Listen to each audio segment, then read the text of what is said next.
दुनिया में केवल एक जोड़ी ऐसी है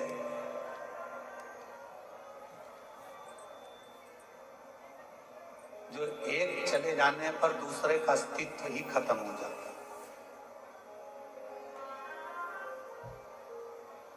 दुनिया में एक जोड़ी ऐसी है जिसके एक के चले जाने पर दूसरे का अस्तित्व पूरा की पूरा खत्म हो जाता है। वो कौन सी जोड़ी है?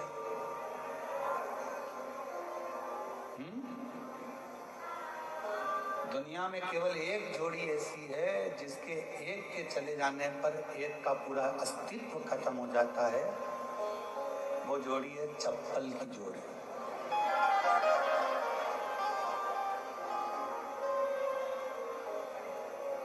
एक कड़ा अगर चले गया तो दूसरा काम दे जाएगा। एक रुपट्टा कहीं चले गया तो दूसरा रुपट्टा काम दे जाएगा। बोलो बोलो, सही है कि गलत है? एक कुंडल चले गया तो दूसरा कुंडल काम दे जाएगा। पर चप्पल की जोड़ी एक ऐसी जोड़ी है कि अगर एक चली गई तो दूसरी किसी काम की तो पटकना पड़ेगा। उसको दूसरी चप्पल के साथ मैच करके नहीं पहन सकते, उसकी मैचिंग ही नहीं होती, उसको मैच करना कठिन है। शिव पुराण यही कहती है, शिव महापुराण की कथा यही वर्णन करती है।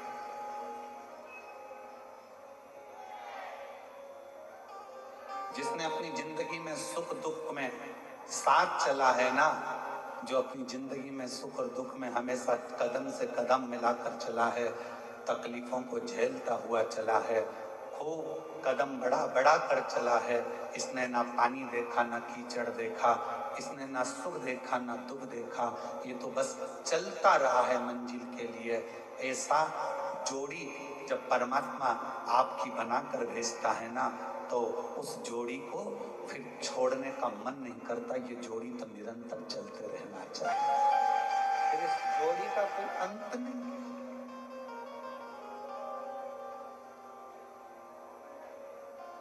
और मेरे शंभु, मेरे शंकर, मेरे भगवान ओगड़दानी, मेरे त्रिकालदर्शी, मेरे कैलाशी, मेरे अविनाशी, मेरे शिव, मेरे बाबा, मेरे भोलेनाथ, मेरे शंभु त्रिकालदर्शी और पार्वती की जोड़ी है ही ऐसी।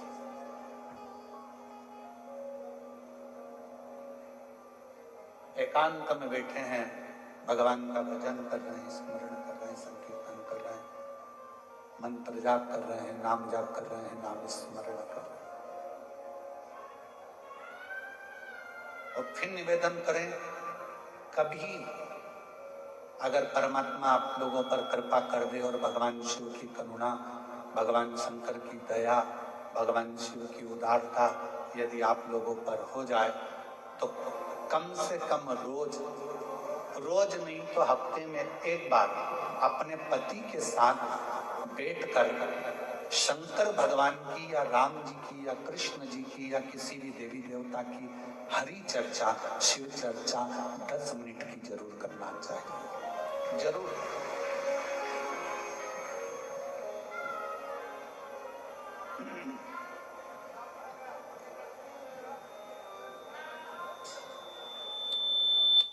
वो शिव चर्चा का करना जरूर। वो कहते हैं ना,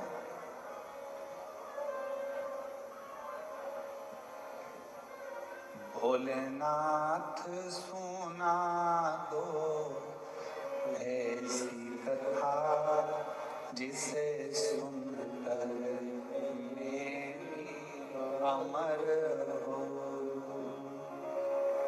मेरे बाबा सुना दो ऐसी कथा जिसे सुनकर मेरी अमर हो।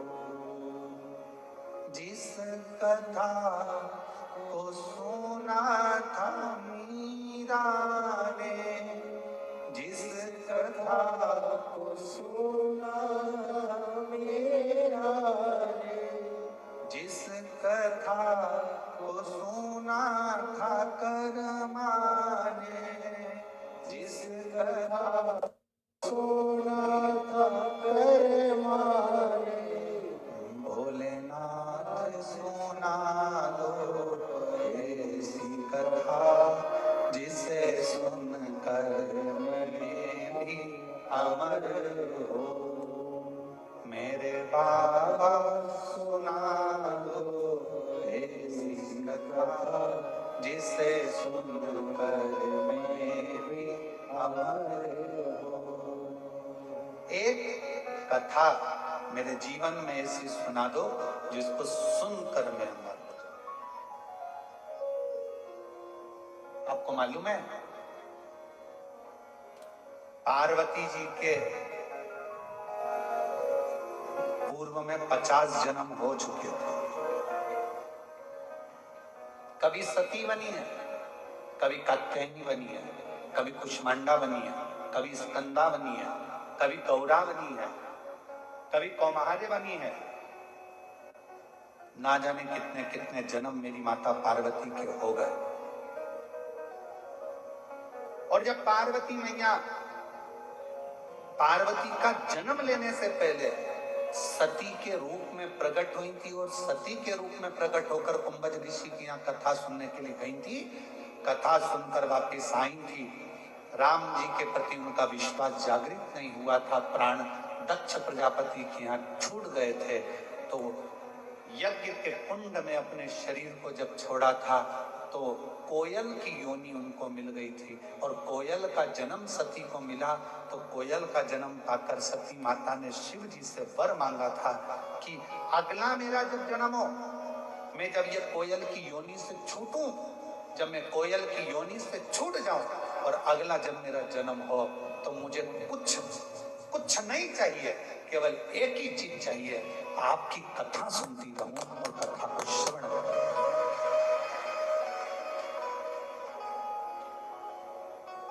हनुमान जी ने क्या मांगा राम जी से? राम जी जाने वाले हैं, सरयू जी में समाने वाले हैं। हनुमान जी ने हाथ जोड़कर राम जी से कहा, जाते जाते मुझे कुछ दोगे नहीं? राम जी प्रसन्न होकर बोले, तूने आज तक मांगा ही नहीं। केवट ने मांगा, केवट को दिया। विभीषण ने मांगा, विभीषण को दिया। सुग्रीव ने मांगा, सुग्रीव को दिया। निषाद ने मांगा, निषाद को दिया। तूने कुछ मांगा ही नहीं। मांग तुझे क्या चाहिए, बोल तुम्हें क्या चाहिए? हनुमान जी ने कहा, बस इतनी कृपा कर दो, इस संसार सागर में मैं जब तक रहूं तब तक कथा सुनता रहूं और आपका भजन करता रहूं। कथा भजन कीर्तन करो, मंत्र जाप करो। मेरी रुचि आपकी कथा, रुचि आपकी कथा के अंतर्गत, मेरी रुचि आपकी कथा में लगी रहे, मेरी रुचि आपकी कथा में रहे। आपसे एक प्रश्न करते हैं, उत्तर दीजिएगा।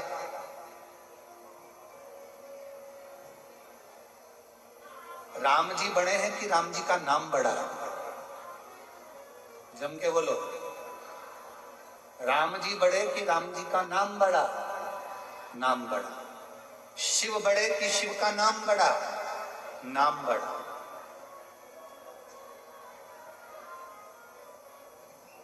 मकान मिले ना मिले, तेरा पता मिलना चाहिए।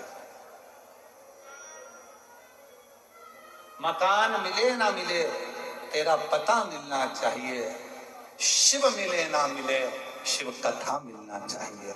बस शिव के मिलन का बिंदु ही उसकी कथा।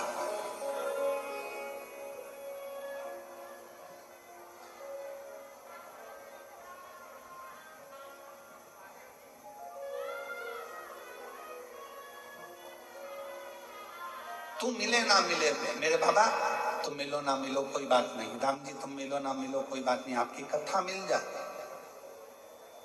भगवान से बड़ी भगवान की कथा होती है। अगर भगवान नहीं मिल रहा है, शंकर नहीं मिल रहे हैं, राम नहीं मिल रहे हैं, कृष्ण नहीं मिल रहे हैं, मत मिलने दो, आप उनकी कथा को सुनना प्रारंभ कर दो। क्यों? क्योंकि राम जी ने भी शबरी अम्बा को कहा था, प्रथम भक्ति संतन कर संगा और दूसरी रति मम कथा प्रसंगा।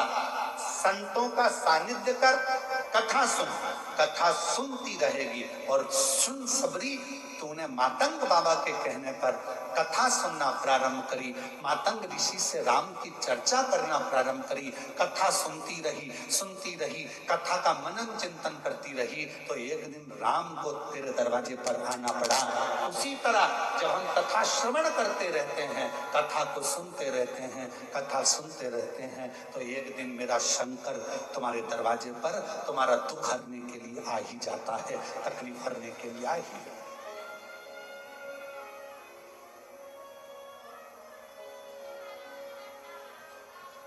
जिस कथा को सुना था तुकाराम ने, जिस कथा को सुना था तुकाराम ने, जिस कथा को सुना था नामदेव ने, जिस कथा को सुना था नामदेव ने, भोलेनाथ सुना दो ऐसी कथा जिसे सुनकर मैं भी अमर हो।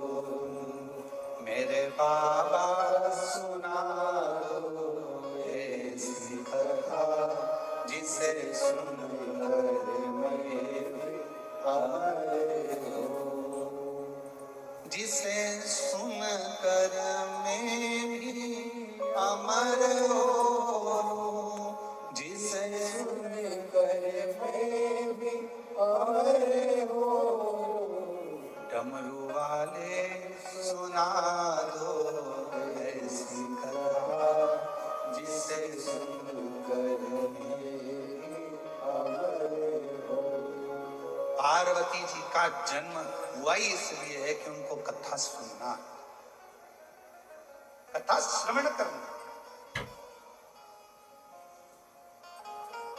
काशी ले गए शिव जी कथा सुनाने, अमरनाथ जी की गुफा में ले गए शिव जी पार्वती को कथा सुनाने। एक एक संत, गुरु, सतगुरु, ऋषि, तपस्वी, साधक, उपासक, जितने संत हैं, साधु हैं, सन्यासी हैं, तपस्वी हैं, साधक हैं, उपासक हैं, उनके पास ले गए शिव जी कथा श्रवण कर, केवल कथा सुनो।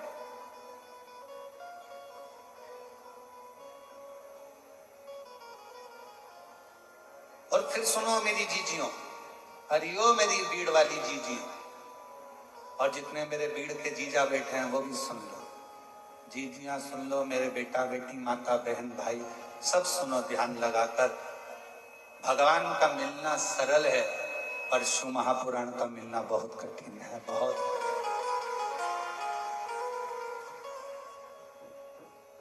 भगवान तो भजा तुमने और परमात्मा मिल जाता है, पर शिव पुराण के लिए तो तुम्हें सवेरे घर से निकलना पड़ता है 6-7 बजे, तब पहुंचना पड़ता है 9 बजे चाकरवाड़ी।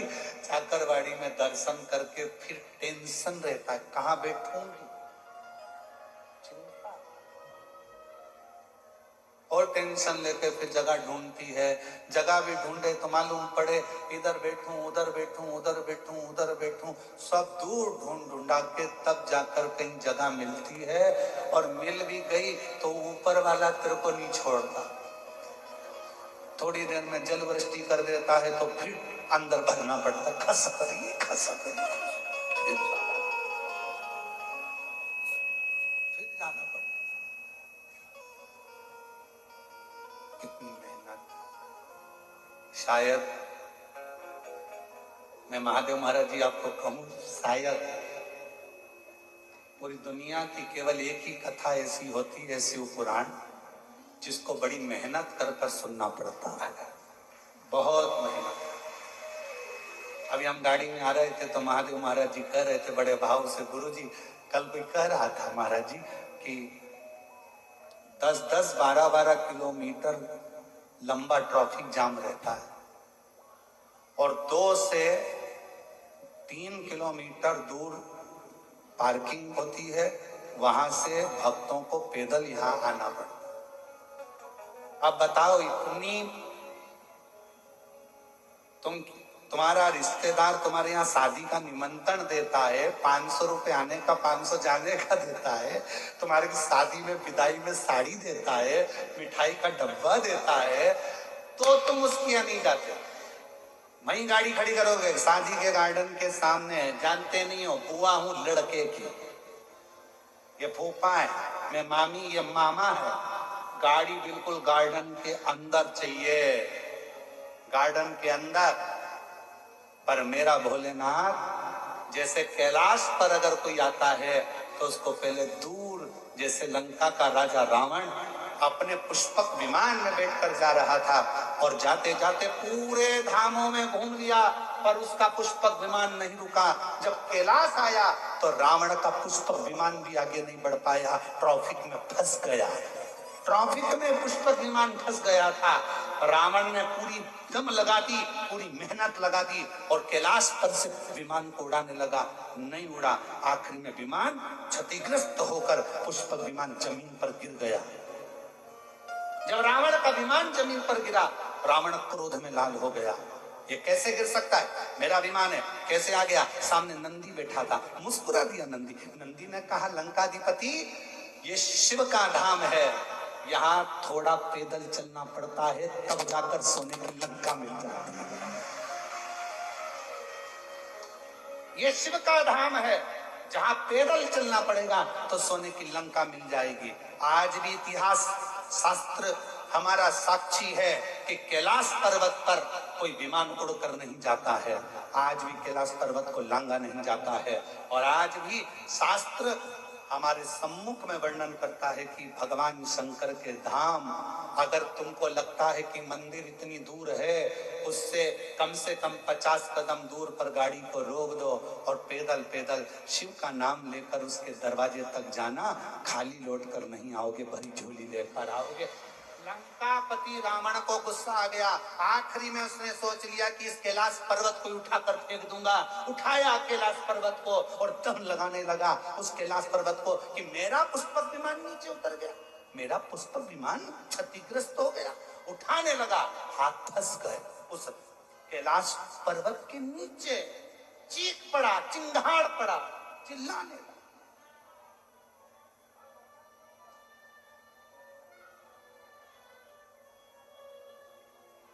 और शिव तो क्षमा की मूर्ति है, शिव क्षमा की मूर्ति है। एक सच्चा गुरु, कल रात्रि को हमारा सत्संग चल रहा था हमारे कक्ष में, तो बच्चे लोग बैठते हैं, तो कक्ष में हमारे, हम माताओं को तो आने नहीं देते, परंतु हमने इनको कहा था बच्चे लोगों को, अगर महादेव महाराज के बेटे होने भी कोई आना चाहे तो कमरे में आने की मना नहीं। जब अपन सत्संग करते हैं उस समय रात्रि का हमारा समय रहता है, 9 सवा 9 बजे करीब हम लोग बैठे रहते हैं। तो रात्रि का हमारा सत्संग चल रहा था हमारा महादेव महाराज, और सत्संग में बात निकली, आप ही की चर्चा निकली, और ब्राह्मण लोग बता रहे थे कि महादेव महाराज जी जब पूजन करने के लिए बैठते हैं गुरुजी, उनका इतना भाव रहता है पूजन के समय पर कि क्या बोला जा रहा है क्या नहीं बोला जा रहा उससे मतलब नहीं, उनको तो केवल जिसकी पूजन हो रही है उसका स्मरण, माऊली माऊली शिव शिव, बस उसका भजन उनकी घट की जिज्ञासा से चलता रहता। हमारे ब्राह्मण बता रहे थे, ऐसा लग रहा था कि स्वयं शंकर की पूजन शंकर ही कर रहा था। फिर बात निकली आगे चलकर, तो बात निकली तो उसमें चर्चा निकली कि असली संत की, असली विद्वत्ता की, असली गुरु की पहचान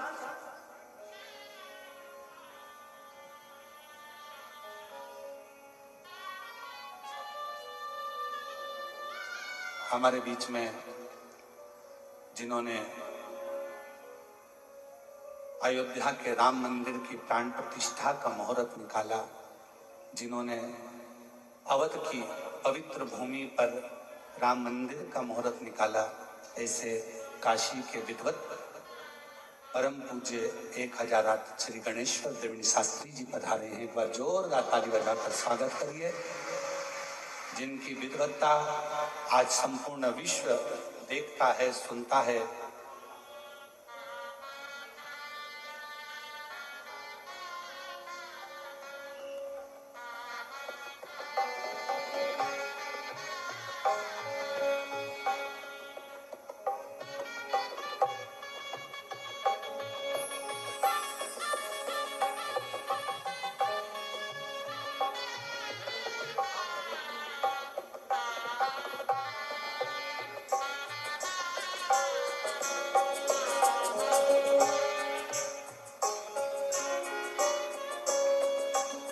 एक बार जोरदार ताली बजाकर आप सभी का स्वागत, वंदन, अभिनंदन।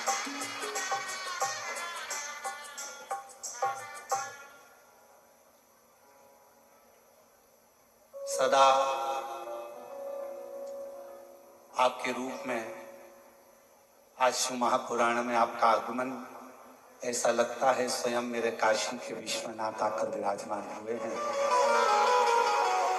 जो आप काशी की पवित्र धरा से इस पवित्र व्यासपीठ और पवित्र चाकरवाड़ी क्षेत्र श्री क्षेत्र में आप पधारे।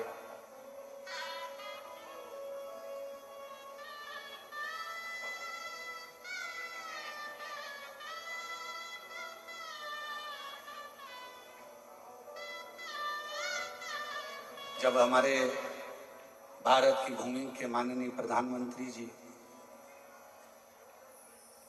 श्री नरेंद्र भाई मोदी जी फॉर्म भरने के लिए जाते हैं, तो आप श्री का आशीर्वाद लेकर और आप श्री का साथ लेकर फॉर्म को भरने की, और युद्ध क्षेत्र में भी जो भारत और पाकिस्तान का एक युद्ध सम्मुख में आया, कब कैसे जवाब देना है उसका भी मुहूर्त का विचार आप ही के द्वारा किया गया है। एक बार जोरदार ताली बजाकर स्वागत। इस भव्य शिव महापुराण में काशी से आप पधारे, जो ऐसा लग रहा है कि स्वयं विश्वनाथ, काशी विश्वनाथ की करुणा, उनकी उदारता और उन्हीं की कृपा यहाँ स्वयं के रूप में आई है। और शंभो शरणे पड़ी मांगू घड़ी घड़ी दुख काटो दया करी शरण आओ। शंभो शरणे पड़ी मांगू घड़ी दुख काटो दया करी शरण आओ। तो शिव कथा कर, भगवान शंकर की कथा का संवाद,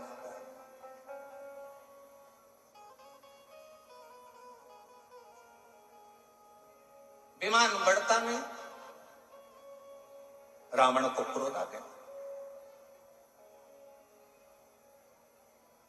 चिंगाड़ पड़ा, रावण चिल्ला पड़ा, मेरा विमान और यहां से जा नहीं सकता। उसको क्या मालूम कि यहां त्रिकालदर्शी, कैलाशी, अविनाशी भगवान शिव का निवास है। और कल कथा में एक बात कही थी आप लोगों को कि शिव के मंदिर भी नहीं जा सकते, तो भगवान शंकर के मात्र शिखर का दर्शन कर कर भी आप अपनी जिंदगी का कल्याण कर सकते हैं, अपने जीवन का कल्याण कर सकते हैं।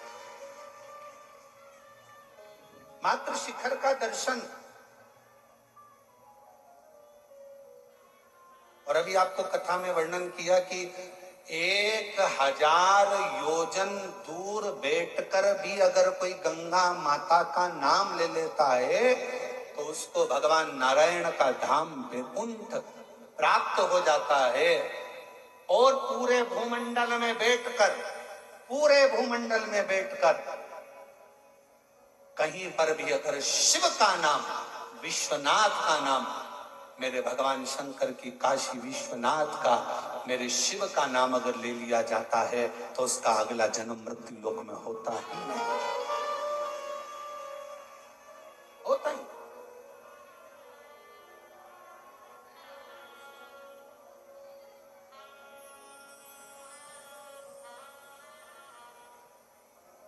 शिव शिव है, शंकर शंकर। रावण को लगा कि मैं लंका का राजा रावण, मेरे पास में ये पुष्पक विमान है, मेरे पास में इतना वैभव है, मेरे पास में इतना धन है, मेरे पास में इतनी दौलत है, मेरी इतनी बड़ी सेना है, मेरा इतना बड़ा कुल है, मेरा इतना बड़ा परिवार है, मेरे पास में वैभव की कमी नहीं, कुल की कमी नहीं, राक्षसों की कमी नहीं, सब कुछ मेरे साथ में है, तो ये पर्वत बीच में अड़े आ रहा है।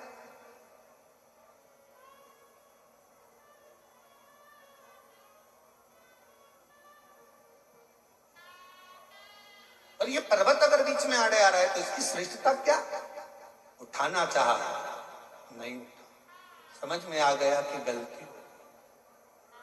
शिव महापुराण की कथा में कल हम वर्णन कर रहे थे सत्संग का, तो उसमें बात निकली कि जितनी सरलता, जितनी सहजता, जितनी विनम्रता आपके अंतर्गत होगी, उतना परमात्मा आपके करीब में आता चला जाएगा, शिव तत्व आपके भीतर समाता है।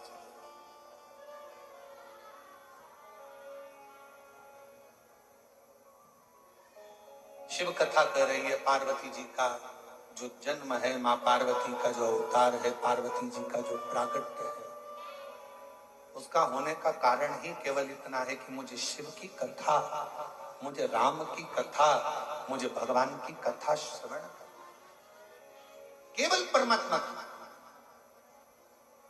और भोलेनाथ सुना दो ऐसी कथा जिसे सुनकर अमर हो, मेरे बाबा सुना दो ऐसी कथा जिसे सुनकर अमर हो, जिसे सुनकर मैं भी अमर हो, जिसे सुनकर मैं भी अमर हो, मेरे नाथ सुना दो ऐसी कथा जिसे सुनकर मैं भी अमर हो, डमरू वाले सुना दो ऐसी कथा जिसे सुनकर मैं भी अमर हो। शिव कथा कर रही है, भगवान शंकर का संवाद कर रहा है। पार्वती मैया नंदी पर विराजमान होकर मेरे ओघड़दानी मेरे शंभू के साथ नित्य प्रतिभ्रमण पर जाती है। और ऐसा नहीं कि मेरे शंकर भगवान कहीं एकांत में जब बैठते हैं तो शंकर भगवान और माँ जगत जननी जगदम्बा दोनों हरि चर्चा करते हैं, राम नाम, कृष्ण नाम, शिव नाम, आनंदमय चर्चा में निकलता ही रहता। करो थोड़ी देर, अगर कहीं मौका मिल जाए, एक अच्छी जोड़ी का मतलब ही यही है, पति पत्नी का मतलब ही यही है कि कहीं अगर कभी रोज मौका मिले तो थोड़ी देर बैठकर रोज हरि चर्चा करिए। और अगर रोज मौका नहीं मिले तो हफ्ते में एक बार हरि चर्चा करिए। और हफ्ते में भी समय ना मिले तो कम से कम 15 दिन में एक बार पति पत्नी को बैठकर भगवान के नाम की चर्चा करना चाहिए। 15 दिन में समय ना मिले तो कम से कम 1 महीने में एक बार भगवान के नाम की चर्चा पति पत्नी को बैठकर एकांत में करना चाहिए, जिससे हमारे घर के संस्कारों में हमारे बच्चे भी ढलते चले। ये बहुत जरूरी है।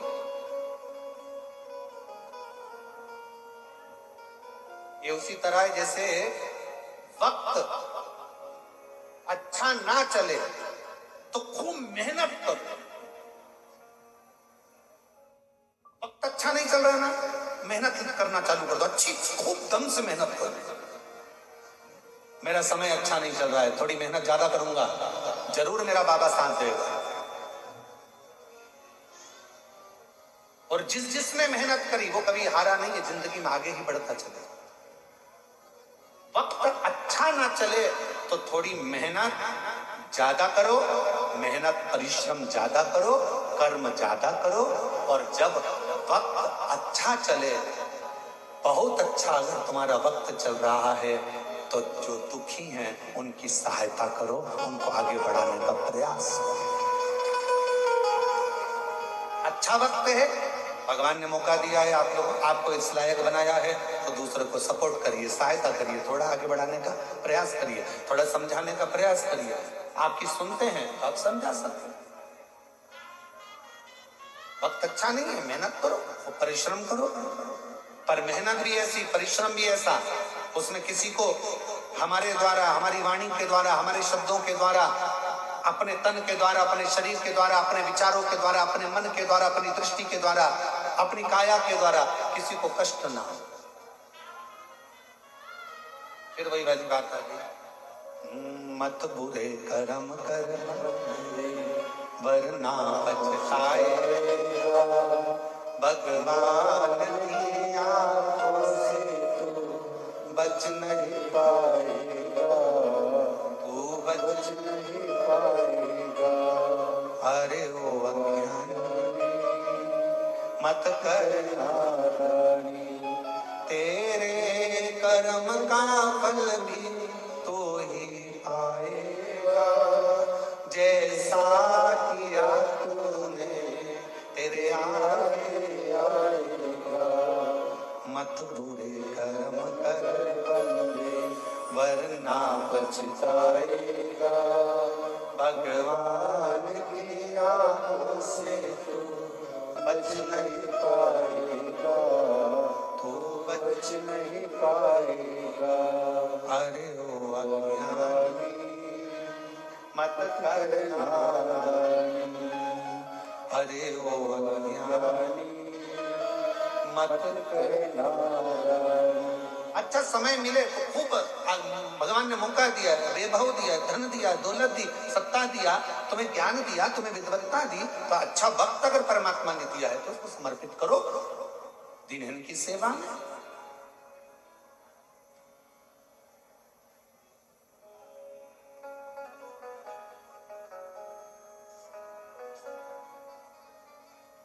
लगा दो भजन में थोड़ा।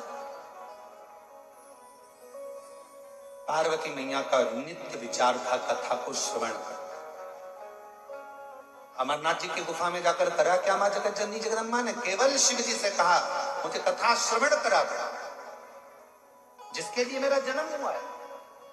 मैं सती बनकर जन्मी थी, उम्मज बाबा के आश्रम में आप मुझे लेकर गए थे, पर वहां मैं कथा नहीं सुन पाई, मेरा मन नहीं लगा, मेरा चित्त नहीं लगा।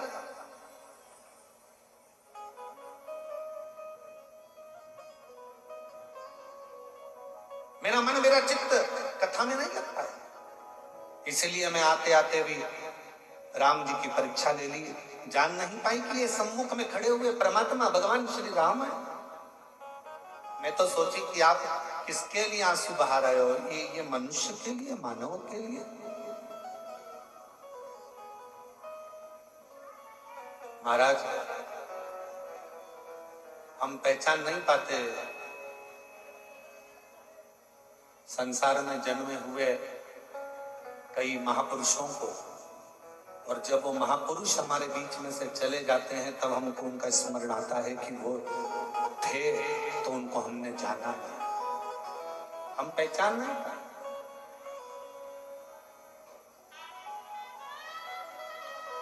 कुछ मौका लगा है प्राप्त।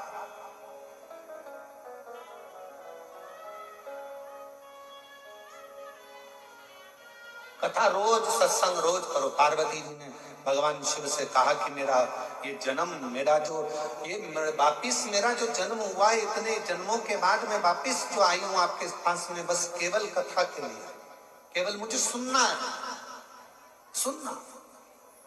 और सुनना बहुत कठिन विषय है। आज के जमाने में सबसे ज्यादा कठिन विषय ही सुनना। आज के जमाने में बहू भी तड़ाके से कह देती अपनी सास से, मैं किसी की नहीं सुनूंगी। क्या मैं सुनने के लिए आई हूं? और सास भी तड़ाके से कह देती है, ये कल की आई, मैं इसकी सुनूंगी। बहू कह देती है मैं किसी की नहीं सुनूंगी, सास कह देती है मैं ये कल की आई इसकी सुनूंगी। बेटा कह देता है पापा मुझे तुम्हारी नहीं सुनाई। बाप कह देता है मैंने तुझे पैदा करा है, मैं तेरी नहीं सुनूंगा। पत्नी पति की नहीं सुने, सास बहू की नहीं सुने, बेटा बाप की नहीं सुने, बाप बेटे की नहीं सुने, भाई भाई भाई भाई कर देता है, होगा अपनी जगह पे, मैं तेरी सुनना कौन, मैं तेरी सुनूंगा क्या। देवरानी जेठानी की नहीं सुनती, मुझे क्या करना तुझसे, मैं तुम्हारी नहीं सुनूंगी। कोई सुनने को तैयार नहीं है तो सुनेगा कौन सीवर वाला महाराज, सुने कौन, कोई भी तैयार नहीं।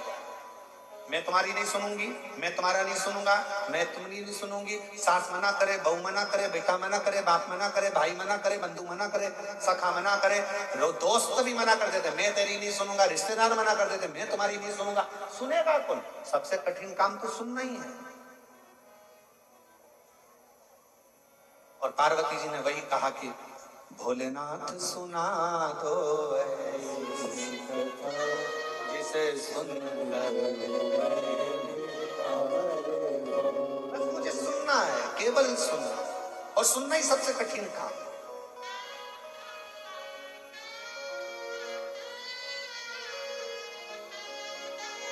भगवान राम जी ने भी कहा ना सबरी को कि बस सुन ले, प्रथम भगति संतन कर संगा, दूसरी रति मम कथा प्रसंगा। सुनो, जितना सुनोगे उतना भगवान तुम्हारे नजदीक में आ जाएगा। राम जी को आने का कारण ही यही था कि शबरी ने मातंग बाबा की सुनी बहुत, अपने गुरुजन की सुनी बहुत, सुनती रही, कथा सुनती रही, सुनती रही, सुनती रही, और भगवान आ गए।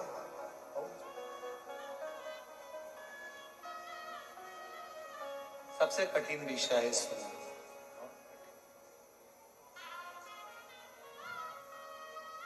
बहुत कठिन। और उसमें भी जब कोई हरि चर्चा हो, शिव चर्चा हो, राम चर्चा हो, प्रभु की चर्चा हो, तो वो सुनना और कठिन, बहुत कठिन। जैसे ही सुनने का मौका आएगा तो कई माताएं तो 2-3 बार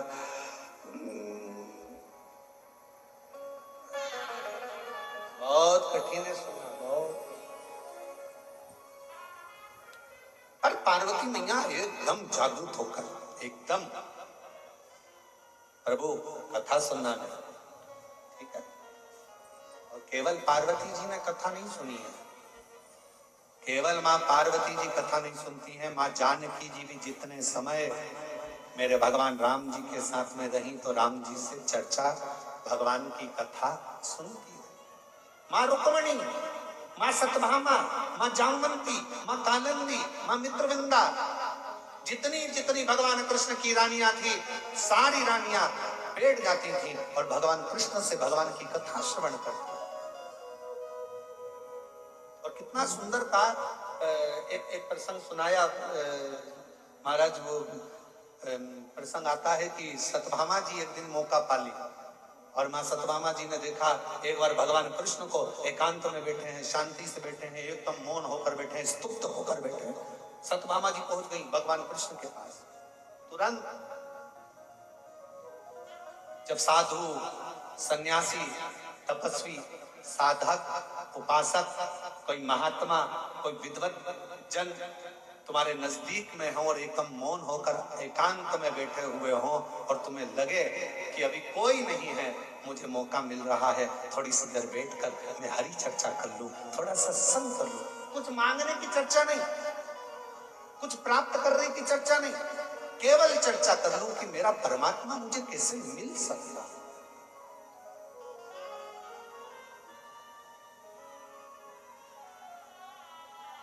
मुझे मेरा भगवान कैसे मिल सकता है, बस वो मुझे मिल जाए, वो मुझे प्राप्त हो जाए।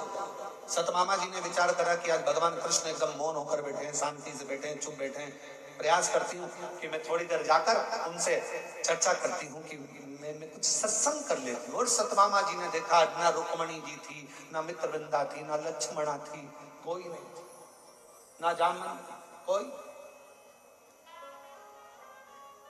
और पहुंच गई मां सत्यभामा, भगवान बैठे थे, बस कथा ऐसी उपजती है, कथा ऐसी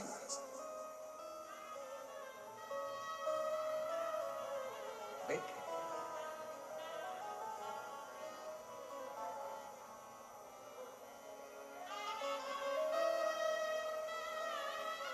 भगवान ने सत्यभामा जी को देखा,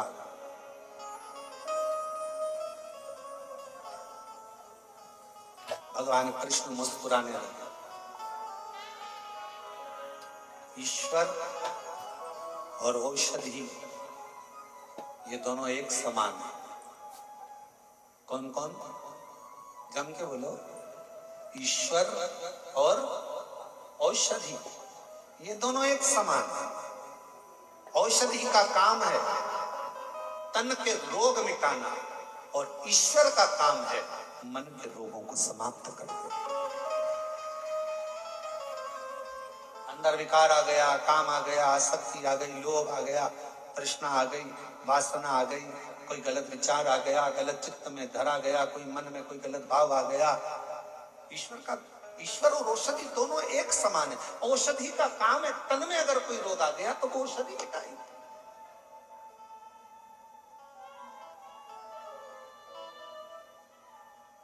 और ईश्वर का काम है मन में अगर कोई रोग आ गया, कोई मन में खलबली मची हुई है, होगा कि नहीं होगा, कैसे होगा, कहां से होगा, क्या होगा, कैसे होगा, ईश्वर का नाम ले लो। कोई आकर कह देगा भगवान का नाम लो सब अच्छा होगा, तो मन में थोड़ा सा धीर आ जाता है, मन में थोड़ी शांति आ जाती है कि ईश्वर हमको औषधि के रूप में मिला। औषधि के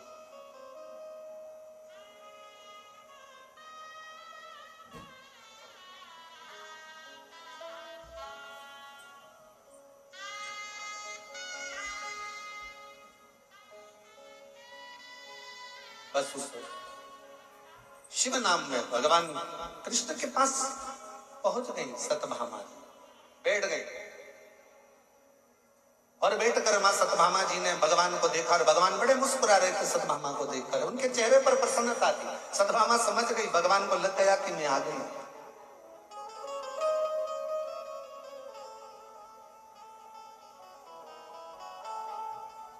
एक असली साधु संत तपस्वी की पहचान ही यही है।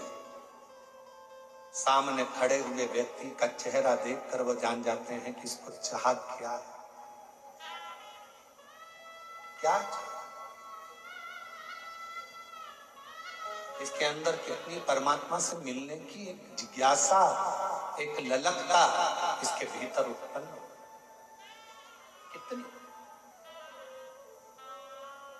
और मेरे भोले तेरा सहारा है, मेरे भोले तेरा सहारा है, मेरी नैया का तो किनारा है, मेरी नैया का तो किनारा है, मेरे बाबा तुझे पुकारा है, मेरे बाबा तुझे पुकारा है, मेरी नैया का तो किनारा है,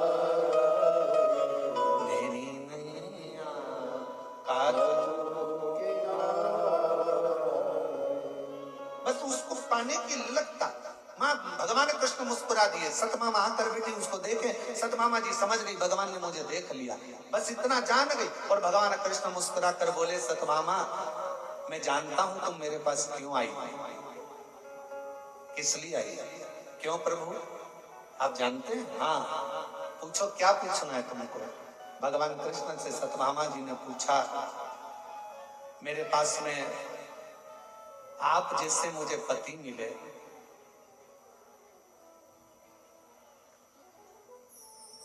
कल्प वृक्ष मिला, ये कैसे प्राप्त हुआ, कहां से प्राप्त हो गए, कैसे मुझे मिले? बस ये कथा की शुरुआत हुई। ये मुझे नारायण जैसे पति मिल गए और मुझे कल्प वृक्ष जैसा वृक्ष मिल गया, इससे बढ़कर मुझे ये सब मिल गया। मुझे ये आश्चर्य हो रहा है, इतनी सरलता। भगवान कृष्ण मुस्कुराकर बोले, अरे हो सतभामा, ये आज का नहीं है तेरा, ना जाने पूर्व का कितना कितना तूने कोई भजन कीर्तन पुण्य आनंद करा होगा तो तुझे मिला है। शिव महापुराण की कथा यदि चाकरवाड़ी के इस पवित्र क्षेत्र में, श्री क्षेत्र में, सिद्ध क्षेत्र में, मेरे संत ज्ञानेश्वर माउली की इस पवित्र धरा पर अगर आपको सुनने को मिल रही है तो ये जान लेना तुम्हारे आज का जन्म नहीं, कोई पूर्व के जन्मों का कृतार्थ होगा। तो आज मिल गया।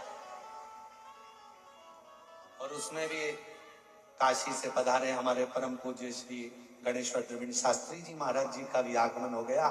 तो समझ लो सोने पर सुहागा का एक आनंद भाव उत्पन्न। तो ये कुछ मिला है तो बड़े आओ।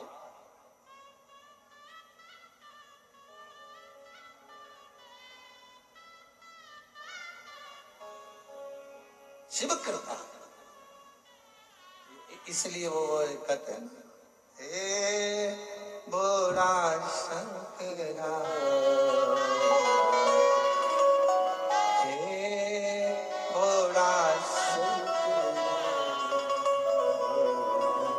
आवड़ तुला बेलाची, आवड़ तुला बेलाची, बेलाचा पाडाची,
हाथी संग नाचे पार्वती हो। त्रिशूल डमरू हाथी संग नाचे पार्वती हो। त्रिशूल डमरू हाथी संग नाचे पार्वती हो। त्रिशूल डमरू हाथी संग नाचे पार्वती ओ आवड तुला वेलाची, आवड तुला वेलाची, वेलाच्या बाणाची हे भोला शंकरा हे भोला शंकरा शंकरा। हे भोला शंकरा आवड तुला वेलाची, आवड तुला वेलाची, वेलाच्या बाणाची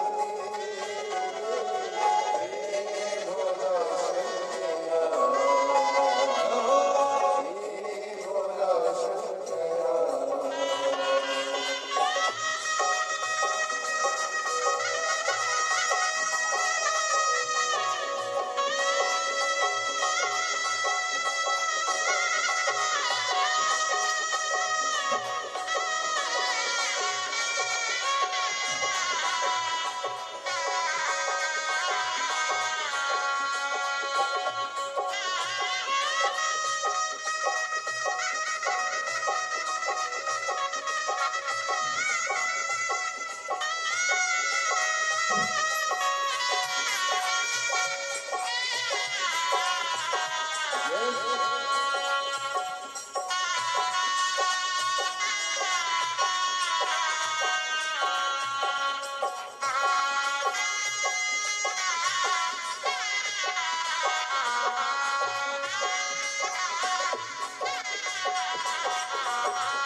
कमलेले लावले लंगोटी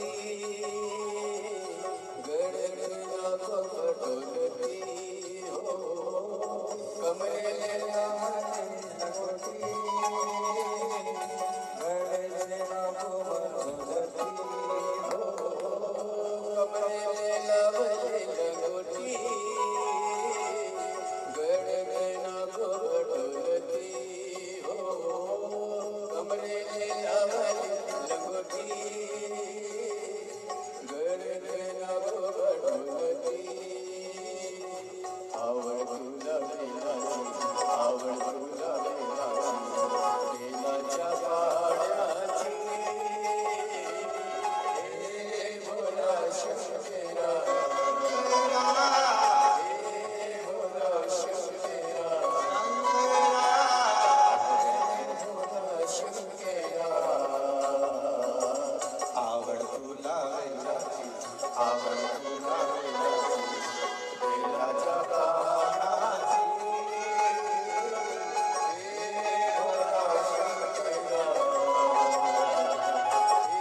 जहां जगह मिल जाए वहां बैठ जाओ।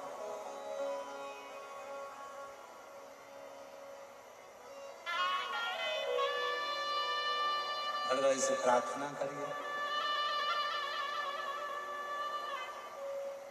देखो भीड़ ज्यादा है, शिव भक्त ज्यादा संख्या में है, मानते हैं, पर व्यवस्था जमाते हुए बड़े आराम से बैठे।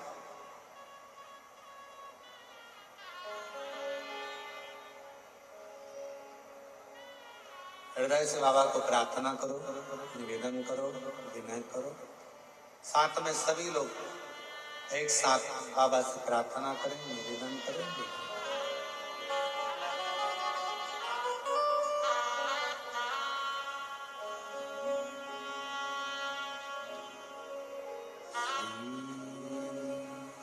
शिवाय नमस्तु श्री शिवाय नमस्तु श्री शिवाय नमस्तु श्री शिवाय नमस्तु शिवाय नमस्तुभ्यं। भोला सब दुख काटो ओ भोला सब दुख काटो। शिव शंकर जपो तेरी माला, जपो तेरी माला, सब दुख काटो ओ भोला सब दुख काटो। वेश है मंगलकारी, वेश है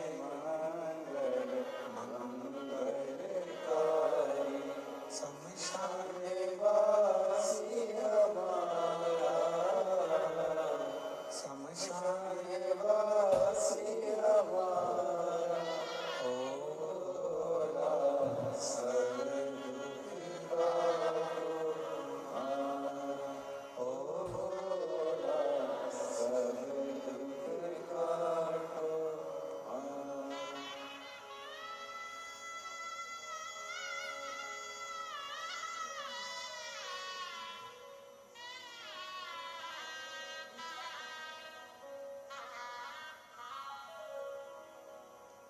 बाबा देवादिदेव महादेव भगवान शिव ओगणमणि त्रिकालदर्शी कैलाशी अविनाशी शिव की कथा करते। सतमामा जी ने पूछा कि मुझे ये आपके रूप में, नारायण के रूप में आपका जो स्वरूप मुझे मिला, कल्प वृक्ष मुझे मिला, ये कैसे प्राप्त हो? भगवान कृष्ण कहते हैं सतभामा,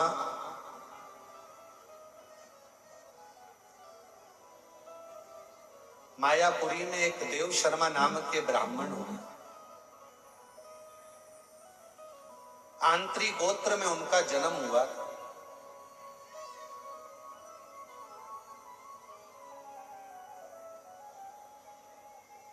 और वो देव शर्मा शिव पंचायत की पूजन करते थे।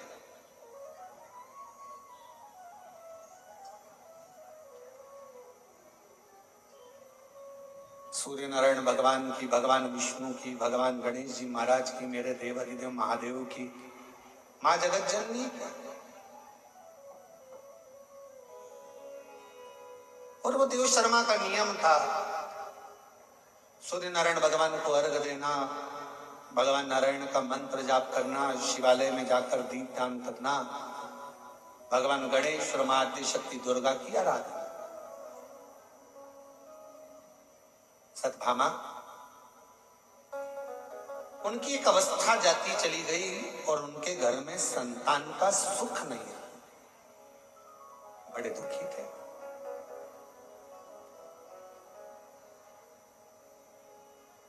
कि मेरे घर में औलाद नहीं, संतान नहीं, संतान का सुख नहीं, क्या होगा, कैसे होगा, क्या करेगा। बड़े दुखी। पर कभी कभी एकांत में बैठकर अपने मन को समझा लेते थे कि जो मेरे शिव की कृपा होगी, जो मेरे नारायण की कृपा होगी, वो मेरे को प्राप्त होगा। एक अवस्था ढलने के बाद में समय के अनुसार देव शर्मा ब्राह्मण के घर में एक बेटी ने जन्म लिया।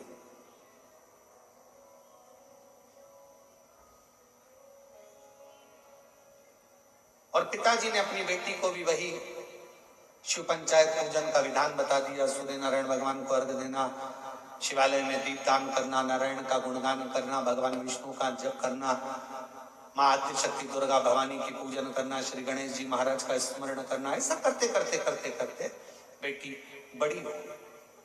अब बेटी बड़ी हुई तो पिता के मन में भाव जागृत हो गया कि मैं इस बेटी को किसको दूं, किसको प्रदान करा जाए।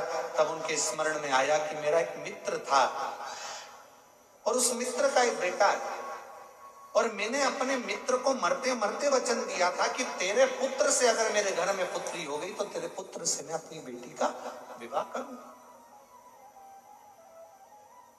सदभामा जी सुन रही हैं, भगवान द्वारकानाथ कथा कह रहे हैं। कहते कहते समय निकला और भगवान कथा सुनते सुनते जब समय निकल गया, तब सतभामा जी एकदम स्थिर होकर उस कथा का लाभ ले रहे।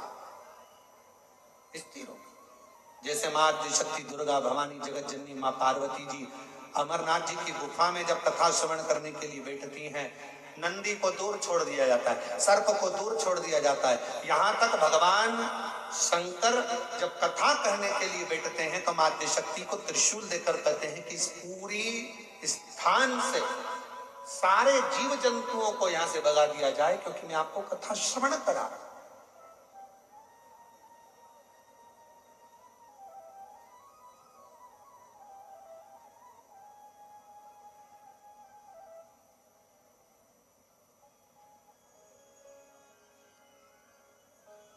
बस उसी तरह पार में भगवान कृष्ण कथा कर रहे हैं, सतमामा जी बैठे कथा का लाभ ले रहे हैं।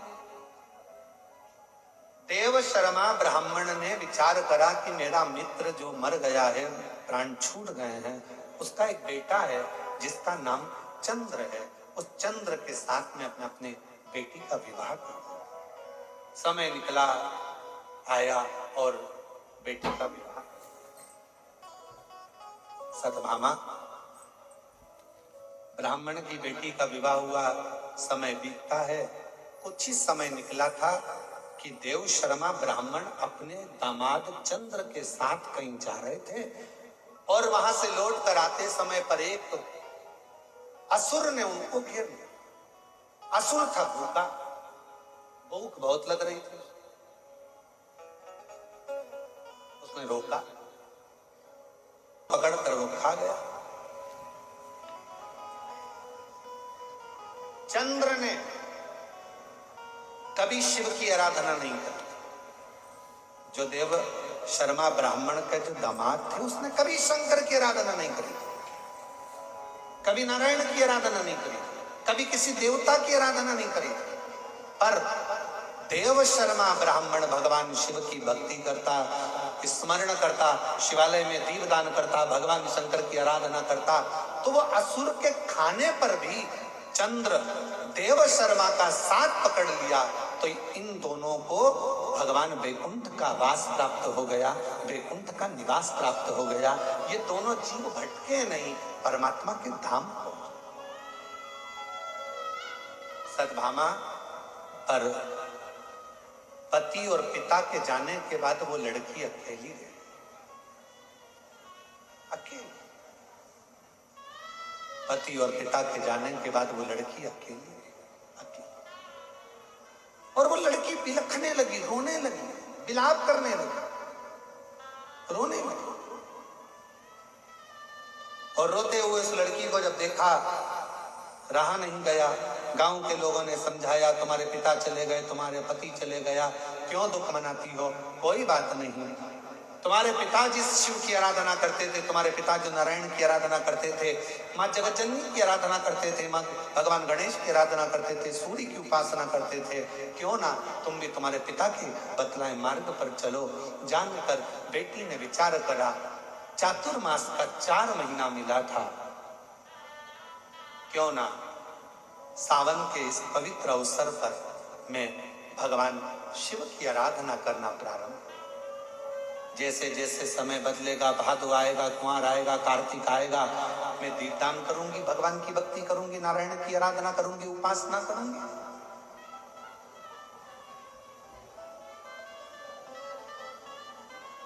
भगवान कृष्ण कहते हैं, सत्यभामा, उस लड़की ने पिता और पति के जाने के बाद अपने पिता के जो मार्ग थे उसी मार्ग पर चलकर भगवान की आराधना करना प्रारंभ करा। नित्य प्रति जाना, शिवालय में सफाई करना, अर्चना करना, दीपदान करना। ऐसे बीतते बीतते सावन बीत गया, भादो आ गया, भादो महीने में भगवान नारायण की आराधना करना। कुंवर आ गया, फिर कार्तिक आ गया, कार्तिक में माँ तुलसा महारानी को दीपदान करना, बेलपत्र के वृक्ष के नीचे बुआरी लगा, आंवले के वृक्ष के नीचे बैठकर अखंड जाप करना और भगवान शिव की आराधना, नारायण के मूल मंत्र की आराधना। ओम नमो भगवते वासुदेवाय, ओम नमो भगवते वासुदेवाय। आराधना, शिव नाम का स्मरण करती, बेलपत्र के वृक्ष के नीचे बुआरी लगा देती, तुलसा जी में दीप लगा देती, आंवले के वृक्ष के नीचे बैठकर जप किया करती। मौका मिलता तो बेलपत्र के वृक्ष के नीचे बैठकर पंचाक्षर षडाक्षर मंत्र का जप किया करती। नमः शिवाय, ओम नमः शिवाय स्मरण। समय बीत गया, चतुर्मास पूर्ण होने वाला था। इतने में स्वयं भगवान नारायण और भगवान विष्णु का मिलन हुआ और मिलन होने पर भगवान नारायण ने भगवान शंकर जी से कहा कि ये आपकी आराधना करती है। शिव जी बोले, आराधना तो आपकी भी करती। भगवान नारायण बोले, पर मैं वैकुंठ लोक का अधिपति हूं, ब्रह्मा ब्रह्मलोक के अधिपति हैं। बोले, बाबा हे विश्वनाथ, हे शंकर, हे उघड़दानी, आप मृत्यु लोक के अधिपति हैं। ब्रह्मा ब्रह्मलोक में रहते हैं, भगवान विष्णु वैकुंठ लोक में रहते हैं, पर मृत्यु लोक का अगर कोई स्वामी है, पृथ्वी का अगर कोई देव है, तो वह देव अधिदेव महादेव है। आपको जानना चाहिए, जाकर परीक्षा लेना चाहिए, उसको कुछ फल देना चाहिए। वो इतनी आराधना कर रहा है, इतनी तप कर रही है, साधना कर रही है। और मेरी जीजियों, ओ मेरी भीड़ की जीजियों, मेरे जीजाओं, मेरी बेटियों, बेटाओं, माताओं, मेरे भाई, मेरे बुजुर्ग, माता पिता तुल्य मेरे भाई बंधु जो बैठे हैं, मैं निवेदन करूं आपसे, आपने अगर दिल से भगवान शंकर के मंदिर में 1 लोटा जल चढ़ाया है, आपने दिल से कहीं पर भी बैठकर मेरे विश्वनाथ को, मेरे शंभू को, मेरे शंकर को पुकारा है, मेरा ओघड़दानी कैलाश छोड़कर, काशी छोड़कर तुम्हारा दुख हरने के लिए तुम्हारे दरवाजे पर जरूर पहुंचा।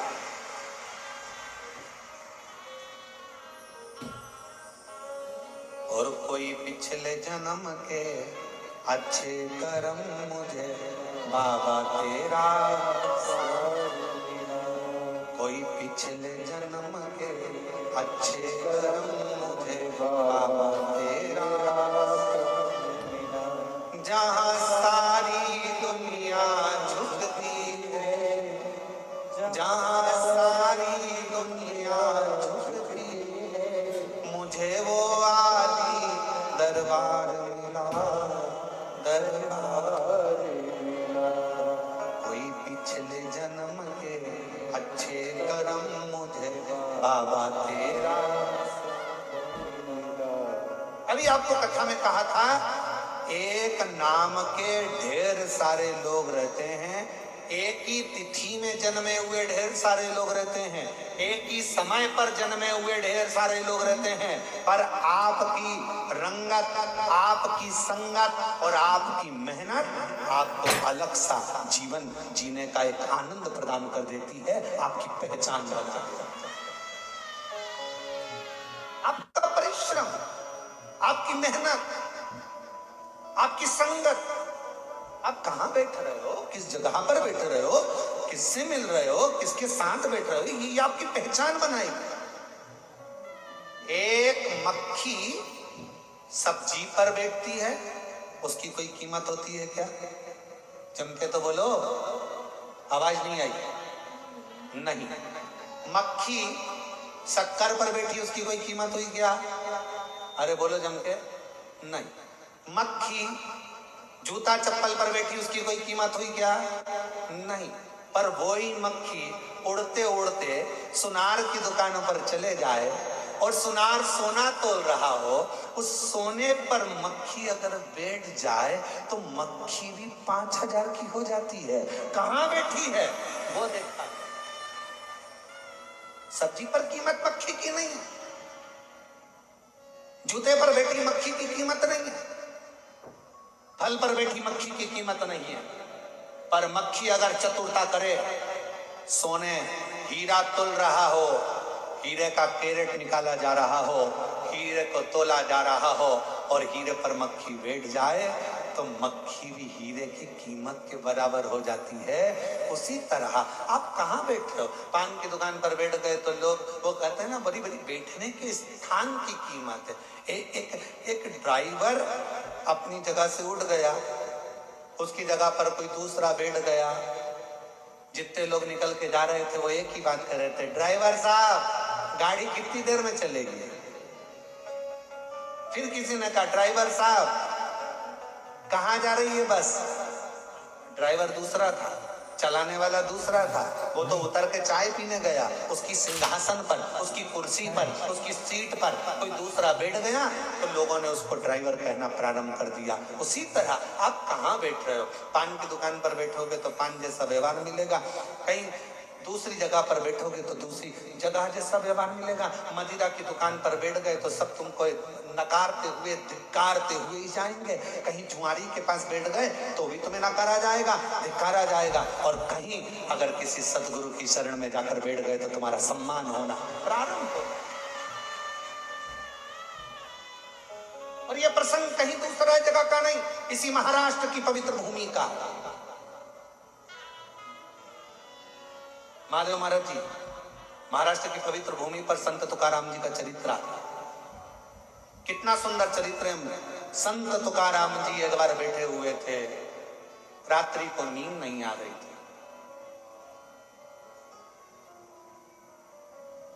चार चोर चोरी करने जा रहे थे। संत तुकाराम जी घर के बाहर बैठे थे। उन्होंने देखा बेचारे आधी रात को कोई जा रहा है, ना जाने कौन सा काम आ गया इनको, इतनी रात को जा रहा। संत तुकाराम जी के मन में आया, बेचारों को रात को कोई काम करने वाला नहीं मिलेगा, मैं चल देता हूं। उनको क्या मालूम था कि ये तो चोर है। संत को सब संत दिखते हैं, साधु को सब साधु दिखते हैं, तपस्वी को सब तपस्वी दिखते हैं, सन्यासी को सन्यासी दिखते हैं, विद्वत जन को सब विद्वत जन दिखते हैं। जिसकी जैसी दृष्टि उसको वैसा दिखे। संत तुकाराम जी को लगा चलो, चार चोर जा रहे थे, पीछे पीछे तुकाराम जी जाने लगे हमारा। अब चोर जाते जाते पीछे पलट कर देखे तो उन्होंने देखा कि वो कोई आ रहा है।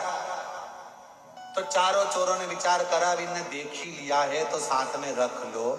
एक ने कहा इसको तो चोरी करना आएगी नहीं, तो उन्होंने कहा कोई बात नहीं, बाहर खड़ा कर देंगे, अपन जब हिस्सा लाएंगे तब दे ले चल। तुकाराम जी चल पीछे खड़े हो गए। चारों चोरों ने आकर कहा तुम? तुकाराम जी बोले तुम अकेले आ रहे थे, कहीं मुझे लगा कि कोई बड़ा काम होगा, चार जनी जा रहे हैं, किसी की जरूरत पड़ जाए तो मैंने सोचा मैं भी चलता हूँ, हेल्प कर दूंगा। चोरों ने विचार कर, अब आई गए हो तो खड़े रहो, हम अंदर से आते हैं तुम्हें हिस्सा देंगे। खड़े चारों अंदर चले और चोर अंदर जाकर चोरी करने लगे। तुकाराम जी महाराज खड़े खड़े इंतजार कर रहे हैं। 15 मिनट हो गए, 20 मिनट हो गए, आधा घंटा हो गया, नहीं आए। संत तुकाराम जी को लगा ये वही सेठ जी का घर है जहां रोज कीर्तन होता है, रोज कीर्तन होता है और मेरा कभी आना नहीं हुआ। एक काम करता हूं, मुझे लगता है चारों की चारों कीर्तन में लग गए और मुझे बेवकूफ बना गए, मैं भी अंदर चले जाता। जैसे तुकाराम जी अंदर गए, हरि विठल का फोटो लगा था, तुकाराम जी ने जेब में से निकाली करताल और करताल बजाना, विठल पांडुरंगा विठल विठल विठल जो कहना प्रारंभ करा। चोरों ने सोचा ये तो पकड़ाएगा, दो पलंग के नीचे घुस गए, दो ऊपर छत पे छुप गए। सेठ जी के नेत्र खोले, सेठ जी के नेत्र खोले तो सेठ जी दौड़ कर आए। आकर देखा तो तुकाराम जी, आज तो मेरी किस्मत जाग गई। इतनी रात को संत तुकाराम, जिनको बुलाने के लिए मैंने पूरी जिंदगी निकाल दी, वो कभी नहीं आए, आज आ गए। दौड़ कर जाने लगा पानी लेने के लिए, चरण पखारने के लिए आया, दौड़ कर आया। आते से बोला गुरुदेव आप? हाँ, मैं आपके लिए कुछ लेकर आता हूं। संत तुकाराम जी बोले हैं नहीं, कुछ नहीं चाहिए। इतने में सेठ जी को लगा हमेशा गुरु तुकाराम जी तो जाते थे तो 4-6 लोग उनके साथ जाते थे, आज तो अकेले आए, ये तो आश्चर्य की बात। इतने में सेठ जी ने पूछ लिया गुरुदेव आज अकेले आए हो? तुकाराम जी बोले काहे को अकेले, दो पलंग के नीचे दो ऊपर, कौन कहता है कि हम अकेले? दो पलंग के नीचे है, दो ऊपर। इतने में चोरों ने सोचा कि जूते खाने को मिलेगा, उतर जाओ नीचे। चारों निकल कर बाहर आ गए। सेठ जी अंदर गए, चारों के लिए माला लाकर पहनाए, पांचों को माला पहनाए, तुकाराम जी को भी पहनाई, चारों को भी पहनाई, पांचों को पानी पिलाए, अंदर जाकर श्रीफल लाए, सोने की मुद्रा लाए, पांचों को मुद्रा दी, माला पहनाकर संत तुकाराम जी से पूछा आज आप कैसे आ गए? तुकाराम जी बोले ये मेरी नहीं, इन चारों की इच्छा थी तो आ गया।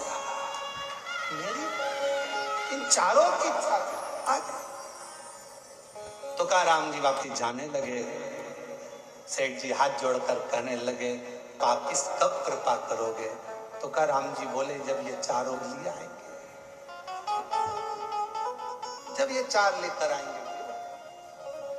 चल दिए। बाहर निकलते से चारों चोरों ने तुकाराम जी के चरण पकड़ लिए। जितनी बार चोरी करते पकड़ाते थे उतनी बार जूता खा के आते थे। आज पहली बार चोरी करते पकड़ाए तो गले में माला पहनकर आ रहे थे। ये आपकी करुणा है, ये आपकी उदारता है, ये आपकी दया है, ये आपकी कृपा है। संगत, रंगत और मेहनत व्यक्ति की पहचान बना देता है। आप किसके साथ बैठ रहे हैं? मक्खी हीरे के साथ बैठी कीमत वाली हो गई, मक्खी सोने के साथ बैठी कीमत वाली हो गई। मक्खी अगर सब्जी पर बैठती तो कोई कीमत नहीं थी, फल पर बैठती कोई कीमत नहीं थी, मक्खी जूते पर बैठती कोई कीमत नहीं थी, पर वही मक्खी की कीमत हीरे और सोने पर आ जाती है। उसी तरह आप और हम किसी संत सदगुरु या परमात्मा की संगत में जाकर बैठते हैं तो हमारी भी कीमत बढ़ती चली जाती है।